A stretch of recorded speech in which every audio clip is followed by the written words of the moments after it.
السلام عليكم ورحمة الله وبركاته. أهلا بكم في فيديو جديد من الفيديوهات المميزة الجميلة جدا اللي إن شاء الله هتعجبكم، وهو الحمام الكذاب مع الملوخية الخضراء. الحمام الكذاب في ناس قالوا لي بيفك مننا. انا ما بحبش اعمله في الفرن، او يعني انا بحب اعمله زي الحمام كده مقرمش ومحمر كده، يعني يبقى حمام، يعني عامل في نفسه حمام يعني. فهقول لكم الطريقة النهاردة في منتهى السهولة والبساطة، والملوخية الخضراء التحفة بتاعتي. اتمنى ان انتوا تشوفوا الفيديو ويعجبكم. اول حاجة هنبدأ بيها هو تنظيف طبعا الوراك، بتيجي مخلية كده من عند بتاع الفراخ. بحط لها محلول النقع، وهو عبارة عن معلقة سكر ومعلقة ملح وعصير ليمون ومعلقة دقيق، وبقلب الكلام ده كله، وكمان نقطة طحينة كده صغيرة، وبنقع فيها الوراك قد ساعة نص ساعة يعني. اهم حاجة بقى في الوراك ان انتي تعملي لها كده تتبيلة حلوة. انا ببشر بصلايه كده كبيره حلوه، وببشر طماطمايه وملح وفلفل، وبحب ادعك. والفلفل بوريكي ان هو مجروش، مش مطحون ناعم. انا بحب اجيب الفلفل واعمله انا في البيت. مختلف تماما عن لما تجيبيه ناعم من عند العطار. الخطوه دي حلوه قوي ومهمه جدا، انك لازم تفتحي الوراك من الاوصال، واللحم بتاعها ما يبقاش تخين عشان تعرفي تلفيها لفه محكمه. وتدقي عليها كل ما تلاقي ان الورك سميك، تدقي عليه عشان يبقى رفيع ويتلف معاكي لفة حلوة. انا بفكرك باللايك. طبعا انا بفتحه كده. السكينة دي المفروض ان احنا بنشفي بيها اللحمة، او بنخلي بيها الوراك، يعني هي اصلا بتاعت خلي يعني. فانا بفتح بيها كده اللحم بتاعت الفراخ، وببتدي ان انا اتبلها كويس جدا بالبصله المبشوره والطماطم والملح والفلفل. ما بحبش احط توابل كتير، هو حلو قوي البصل مع الملح والفلفل. بيخلي ريحه الوراك او الفراخ عموما قبل السلق او قبل اي حاجه تبقى تحفه. انا بوريكي انك لازم تفتحيها كده. الخطوه دي مهمه جدا جدا في الحمام الكداب. والطماطم بتدي لون حلو، وفي نفس الوقت لو بتضيع اي زفارة او اي حاجة، الطماطم حلوة جدا في التتبيلات. انا بوريكي، هو الراجل طبعا بيبقى جايب الورك من تحت كده مقفول. انا بحط في كل ورك حوالي 3 معالق او 4 معالق على حسب حجم الورك اللي معايا. يعني لو ورك كبير شويه كده ومحترم بحط 4 معالق من الرز.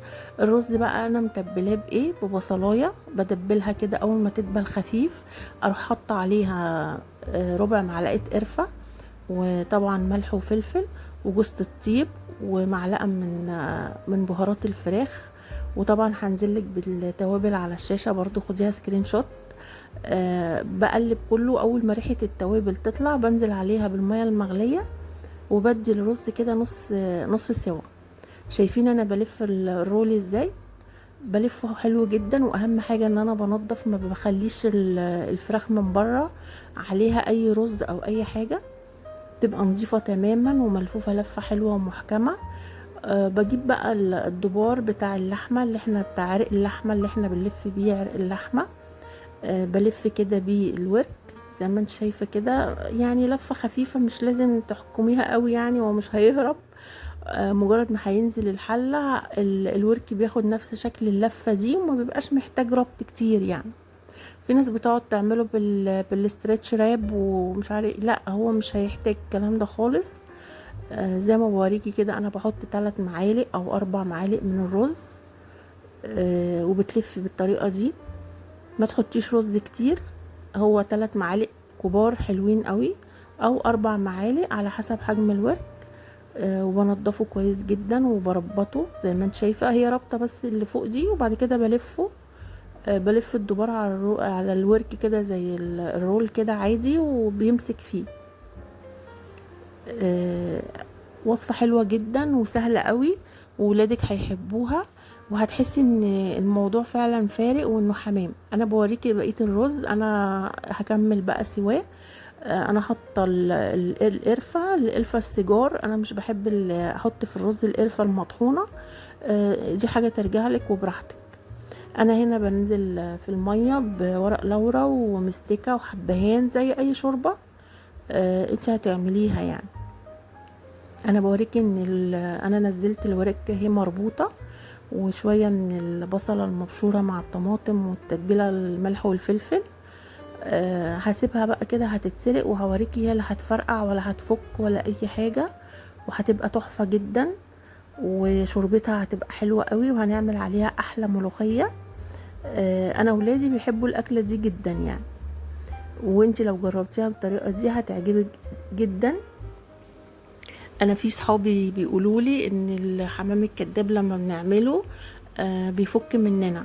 لا، هو مش بيفك خالص زي ما انت شايفه كده. انا بطلعه من الشوربه، انا بوريهم انه طالع سليم. انا هنا بقى هعمل الملوخيه. انا باخد الشوربه وبصفيها طبعا، عشان لو في اي رزايه اي بصل اي طماطم. انا بحب الشوربه بتاعه الملوخيه صافيه خالص، ما فيهاش اي حاجه. انا بحط حبه يعني مستكه صغيرين، مع يعني نص معلقه زبده او ربع معلقه زبده، مع حبه توم مفروم. بس توم فريش يعني، مش في الفريزر ولا حاجه. والملوخيه انا خرطاها، مش حطاها لا في كبه ولا في خلاط ولا الكلام ده خالص. انا ما بحبش يا جماعه الملوخيه غير مخروطه. في ناس بيقولوا لي يعني ده صعب قوي ومش عارف، انا بحبها كده لازم اخرطها. بحس ان هي ليها لون وسمك وطعم مختلف تماما عن لما بضربها في الكبه، معرفش ليه. بحس درجة المزلقة فيها بتبقى عالية شوية، بتعمل ريم ابيض كتير على الوش. لا، انا بحب كده. بصوا لونها تحفة ازاي، وسمكها حلو قوي، وما شاء الله يعني تحفة تحفة يعني. انا بعمل ملوخية مش قادرة اقول لكم يعني، ريحتها وطعمها بيبقى جايب اخر الدنيا يعني. انا هنا بحط معلقة توم كبيرة، واحط معاها حتة كده من قرن فلفل اخضر حراق، وفص مستكة، مع معلقة الزبدة. عايزة تحطي فلفل رومي، حتة كده من فلفل الرومي بتديها طعم حلو قوي قوي، ورشة من الكمون. انا بعمل التقلية بتاعت الملوخية بالطريقة دي. طبعا لما بيصفر التوم بنزل بشوية الكزبرة. يعني انا بحط مستكة وزبدة مع التوم، وبحط رشة كمون، وكمان فلفلاية حراقة، وبقلب كله. لما تدبل اروح نازلة بالكزبرة. زي ما انت شايفة كده اللون والسمك بتاعها تحفة قوي. الطشة بقى بتاعتها هنزل بيها. انا حاسة ان عايزة معلقة شوربة كمان، فانا هحطها على الطشة وانزل بيها على الملوخية على طول. الريحة مش قادرة اقول لكم يعني. اتفضلوا معايا. شايفين لونها وسمكها حلو ازاي. هي الملوخية لازم تتخرط. انا بوريكي بقى هنا بفك الدبارة بتاعت اللفة بتاعت الحمام الكداب. حمام بقى، احنا مش هنقول فراخ، احنا هنقول الحمام. هنفك الدبارة بمنتهى السهولة. شايفة بتتفك معايا سهلة جدا.